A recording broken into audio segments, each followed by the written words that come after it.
Hey, what's going on YouTube? Alabama Reloader here. So today's video, it's going to take me a couple of days to actually put this video together. But I just wanted to pretty much do an introduction on this one to kind of talk about, it's been a minute since I uploaded a video. I think it's been a few weeks now. And the reason for that is because, first of all, I think I was gone 2 weeks in a row traveling for work. Between that, in between the work trips, me and my wife went to Nashville to celebrate our anniversary and just all kind of life stuff, right? So a lot of stuff happening. Wasn't really able to put out any videos, get to the range, really do pretty much any reloading whatsoever.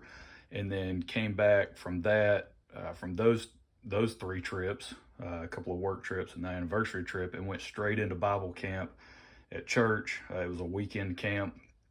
I was a counselor. Me and my wife, we were counselors at that. My daughter got to go. My two stepdaughters, they weren't able to go. It was only for ages 10 through 12 was the age group that we were working with on this particular camp. Amazing camp, amazing experience. God was moving. It was incredible. It was an awesome time. We have a teen camp coming up for ages 13 through 15, and that'll be July 8th, 9th, and 10th. Okay, that's a Friday, Saturday, Sunday when we do this. Typically, the way it works, the kids will show up Friday morning, and then, of course, we have cabins there at church where I go to church at Sheepgate Christian Fellowship. We have cabins there. They're broken up, by cabin, depending on the number that we have, anywhere from 4 to 5 or 6, kids per cabin. Then you've got a counselor and a co-counselor. And then we just spend the weekend hanging out together, diving into the Word, learning lessons, dramas, just real life stuff, right? So it's a lot of fun. So I encourage you, if you're interested in that, you have a teen that would like to go to that, I'll leave a link to the church website below. That's where you can go get more information and fill out the forms and all of that fun stuff. So that's what's been going on. Just a lot of awesome stuff happening.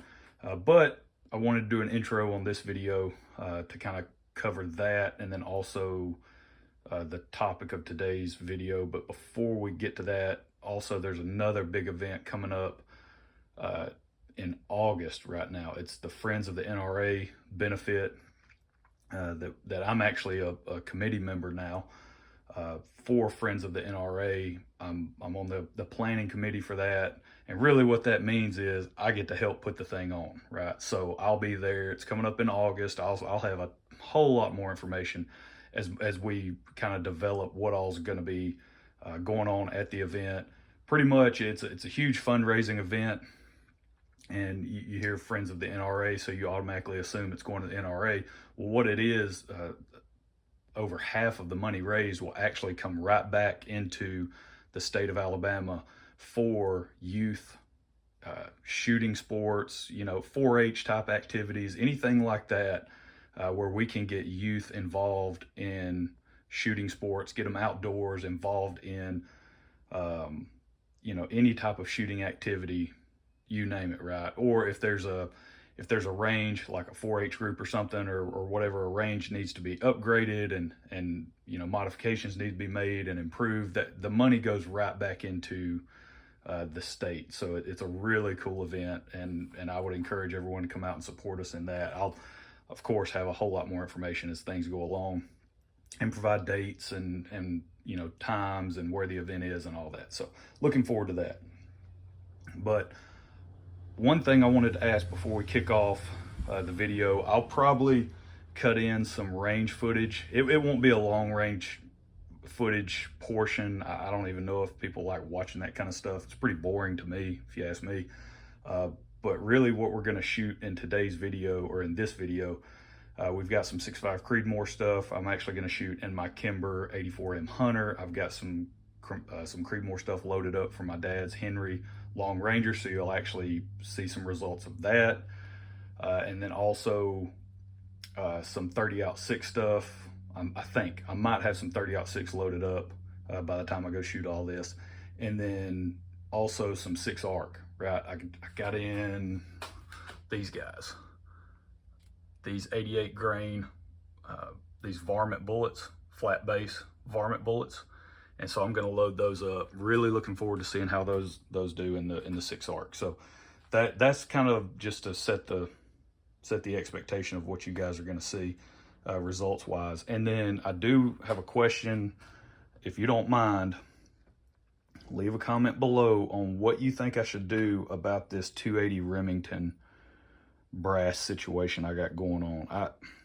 This is Remington brass. You've got a couple of firings on it. I've just never really been a big fan of Remington brass. It's not something I've used very much of at all. I think here in 280 Remington, this might be the only Remington brass I've ever actually used in terms of reloading. So I'm kind of looking for opinions. Should I, because we're going down the path of trying to work up a good load, right, for my dad's 280 Remington, the little single shot handy rifle. But I was thinking the other day, I'm like, I don't want to go down this path and get so deep into it if the brass quality is somewhat questionable from the start, right? So what do you guys think on that? I'm actually looking at switching to something else, a more premium brand, but you guys let me know what you think. Yeah, so just leave a comment down below and then hold tight and you'll see some range footage and results. So stay tuned. Alrighty, so we are pulling up at the range, blasting some good music. Of course, got the Alabama Reloader drink there. That's what I call it, but picked up the old Nemo with peach and mango added to it over at New Hope Nutrition. That's my favorite drink over there. So swing in there and pick you one up. You won't regret it. Make sure you call it the Alabama Reloader too. That way they're like, wait, what? What'd you just order? So pulling up, looks like there's not a ton of people here today, like normal. So looks like got a couple folks down at the rifle range, but I was not able to get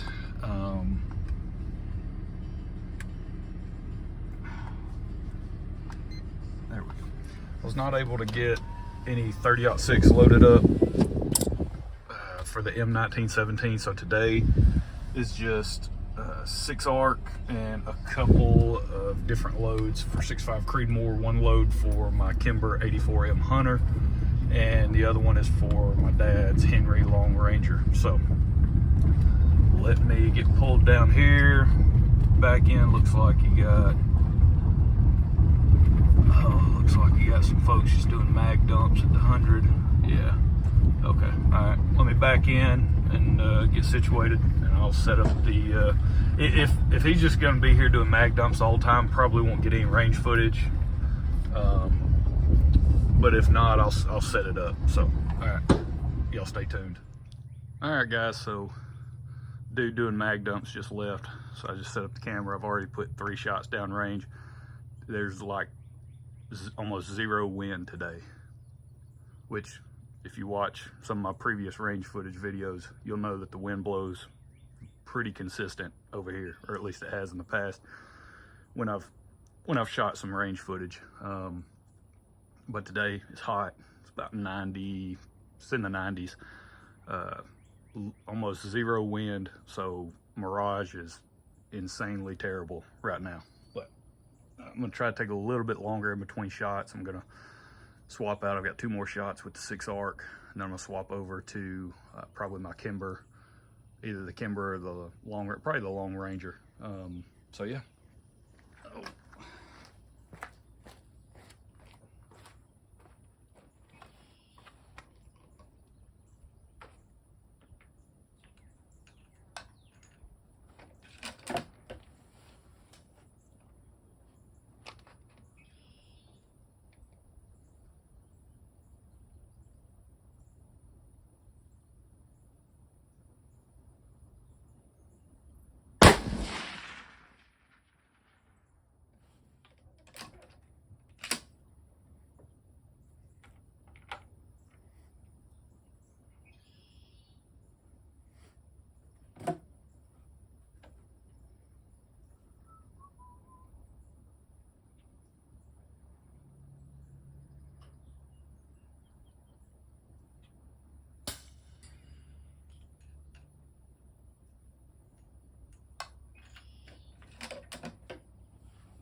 bipod came loose on that one. No big deal.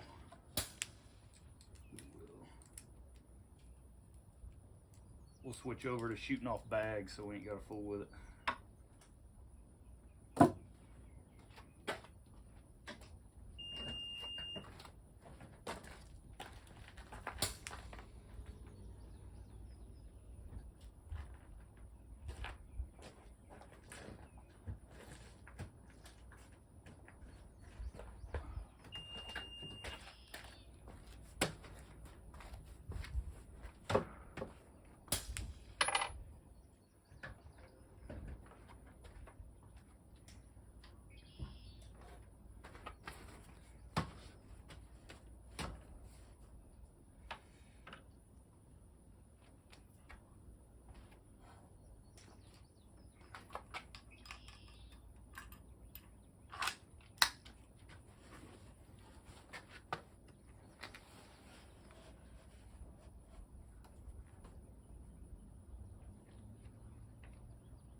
All right, on that one, I have not the slightest clue what's going on with that group, because the first shot was way low and to the right, and then the next two were to the right of my point of aim, but I mean, they basically were stacked on top of each other. I don't know.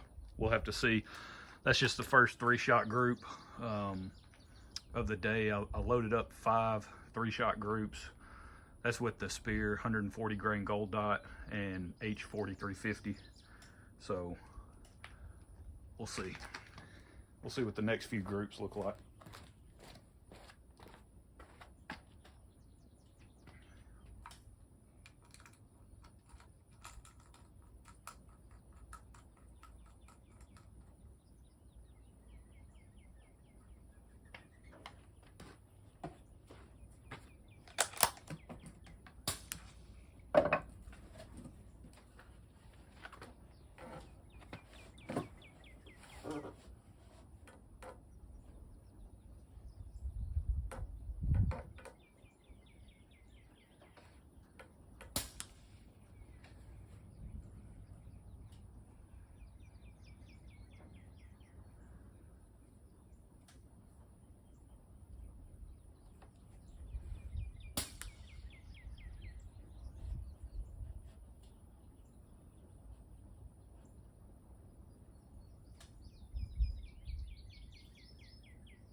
All right, so pretty much what I had to do, I put a different scope on this rifle just to test some loads. I took the Leupold Fix 2.5 power ultralight. I took it off. This is that Cabela's caliber specific optic. It's 3 to 12 by 40, I believe, for 6.5 Creedmoor. So pretty much the way it's set up, it's got that BDC reticle in it. So it's based off of I think it's based off a Hornady 143 ELDX at 2,700 feet per second, I believe.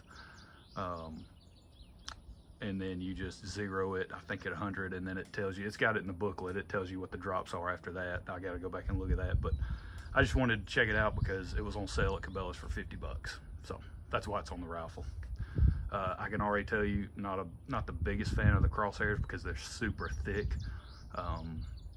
Not really a huge fan of that, but again, for 50 bucks, kind of hard to complain. So let's check it out. And this is, I'm shooting the Nosler 120 grain ballistic tip. So testing out loads with it.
All right, so I actually did a really good job of bore sighting. I mean, that was me bore sighting it at 100 yards, so I actually got pretty close.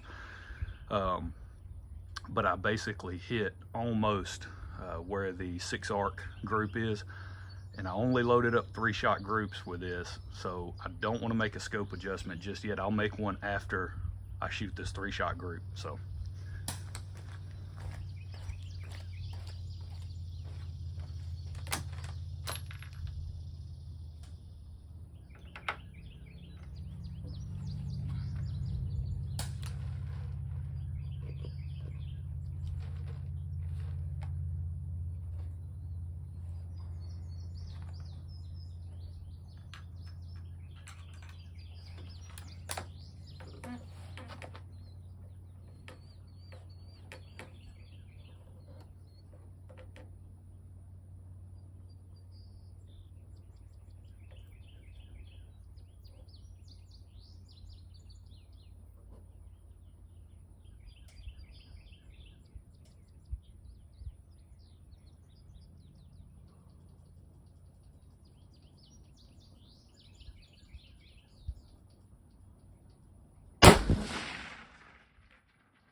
Man, somebody did some straight up mag dumps with 308 Winchester and did not pick up their brass.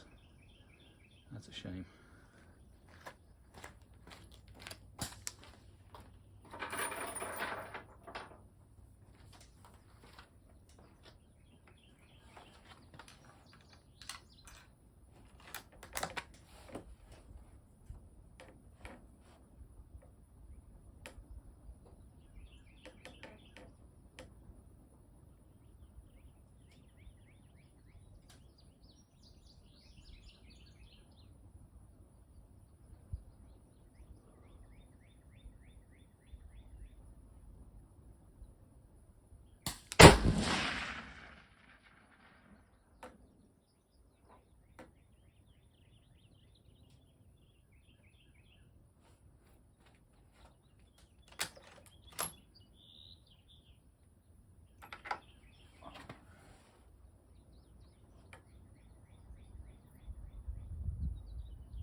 Can we go cold?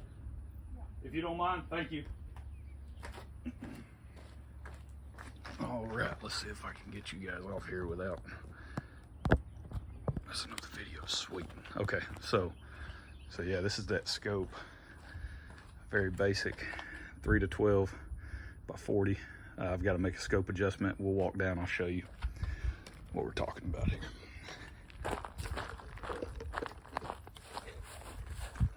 So, I'll show you that weird Long Ranger group. Man, I tell you what, if you're very budget conscious, you just don't have a lot of money to spend, I mean, I guess it'd be a good deal for you to go buy that caliber specific. I think it's still on sale at Cabela's. The 6.5 Creedmoor one is $50. I think the rest of them they'll run you about 80 to 90 on sale. But right now they had the 6.5 Creedmoor for $49.97. That's why I bought it.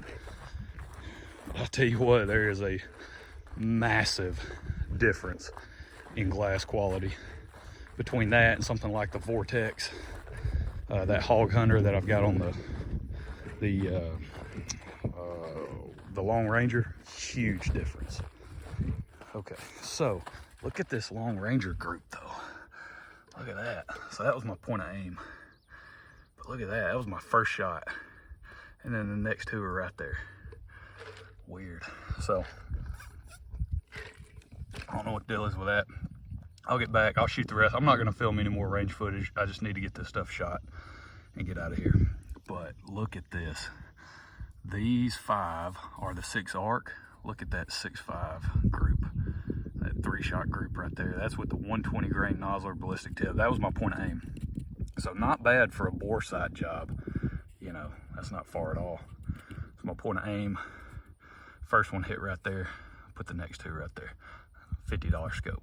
So, and the crosshairs are terrible, but they're kind of thick. But yeah, we got to make a scope adjustment. Need to come up and over. Need to fix my dots. They're wanting to peel off. Just need to come up and over. Probably over about 1.5.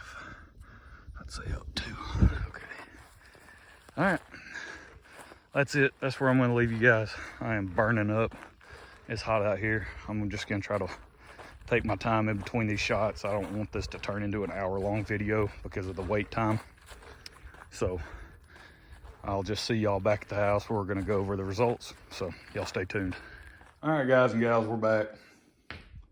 Hey, babe. So my wife is over there packing feverishly, getting ready to go to the beach.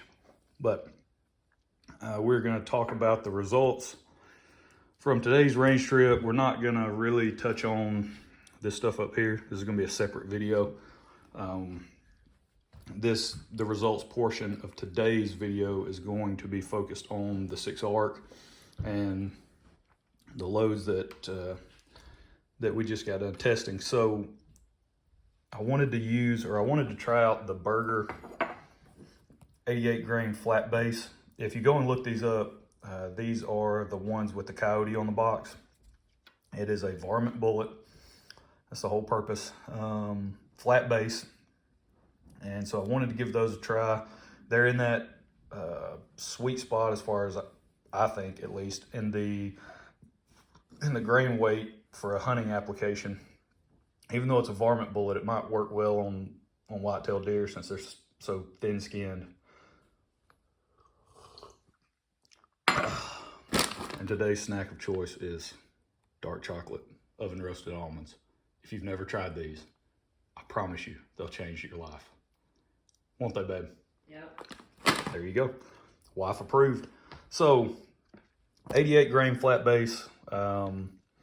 And since we're already giving up so much in terms of barrel length, we have a shorter barrel. I wanted to push it with a pretty good velocity powder that we've already tested previously, and it was Leverevolution. We've had really good luck with it in terms of velocity and also accuracy in the other tests that we've performed. So we're using Hornady brass. Now this is the 5th firing, right? And these guys have not been annealed. Didn't collect any velocity data. I wasn't super concerned about that to begin with. What I really wanted to test out, I loaded up 5-shot groups, but what I wanted to test was accuracy potential. And then from there, we'll go and dial it in as far as velocity is concerned, and continue to tweak and refine whatever we need to do for accuracy, and then all of that. So that's the brass we're using, Hornady. It's on its 5th firing. That was our cartridge overall length, 2.260. We're using CCI 400 primers, and we started at 29.8 grains. And this is at the top end, right? 30.6, I believe. Because I think we're going off of the, if I remember correctly, we're going off of the Hornady load data for the 87 grain VMAX, I want to say. I think that's right. And I think 30.6 was the max, so you can go back and double check me on that. But pretty much just wanted to work up to that, see what that looked like from a pressure standpoint. Yeah, so there's kind of the group sizes there. It's really good to see on the higher end, that was where things tightened up the most. And when we look at the actual target, you'll see where that's kind of the case also. The groups look the best on the top end. They have a sort of a look to them where you can tell that that's trying to group really well, and we could possibly tweak overall length or do something like that might tighten it up even more. So charge weights, group sizes, here's the target. Now we're not talking about this. This is a 6.5 Creedmoor 3-shot group out of my Kimber 84M Hunter. I was just testing some 120 grain ballistic tips in that, and I actually bore sighted it because I put a different scope on it, and that was my point of aim. Point of impact was down here. Not a bad bore sight job at 100 yards, but whatever. So there's that. Not fooling with that. The first, the 29.8, it was these 5 shots here. So I had some vertical stuff going on there. Don't know if we've got some velocity concerns or velocity issues with that. Typically that's what you see, vertical dispersion. It's velocity related inconsistencies. And then we move right along to the 30 grain. So basically stack 3. I actually shot my dot again. Stacked 3 in there and then put 2 just a little bit out. And that group ended up being just about an inch, right over an inch. And then some more vertical stuff.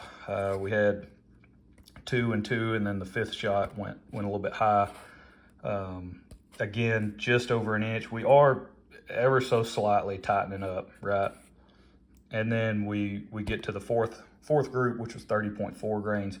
And this is what I was talking about. You stack 4 in there really tightly, and then you have your 5th shot kick out just a little bit, and it comes in under an inch, right? So you can tell on these last 2 groups, they do seem to be a little bit tighter.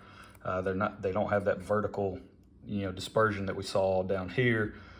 This one had a little bit more horizontal than these guys did, but I think we can find something worth worth checking out and exploring over here on this top end. So this is our 30.6 grain charge, 0.772 inches. So 3 and then 2 again. Yeah, so overall, really happy with how this bullet shot out of the Savage 110 Tactical. Gonna go back and look at this range, 30.4 and 30.6. I'll probably load up, I may just load up 30.6 and go back and shoot another 5-shot group, see how it looks, and then also maybe load up 5 or 10 of those and check velocity on that load there. That could potentially be a really good hunting load. So, and this I feel like this bullet would be a good choice if you're big into the high shoulder shot, which is what Berger advocates. That's why they manufacture their bullets the way they do. So they'll, you know, pretty much rapid expansion upon impact. They basically fragment and grenade. And that's the whole point, is to dump all of the bullet's energy into the animal upon impact. So if you're going that route, you really want to avoid hard bone, anything like that. What you're trying to do is hit that high shoulder shot where you've got your central nervous system, everything coming together right there in the whitetail deer, and you can pretty much neutralize it instantly, essentially, is what you're doing. That's what I did with that 8-point that I killed last season. It was a Spear 140 grain gold dot, but it did the exact same thing. It was a high shoulder shot. It punched all the way through, but he dropped in his tracks. So if you're a fan of that, this could be a really good bullet choice in your 6 ARC. 88 grain, you should be able to get some really good velocities going, especially if you have a little bit longer barrel. Even if you have a shorter barrel with a good powder combination, this should be a pretty devastating hunting load. So that's it. We're gonna leave it there. Next video, I will be talking about the 6.5 Creedmoor stuff and what all went down with that. So that's it. We'll leave it there. We'll catch y'all next time. Y'all have a good one.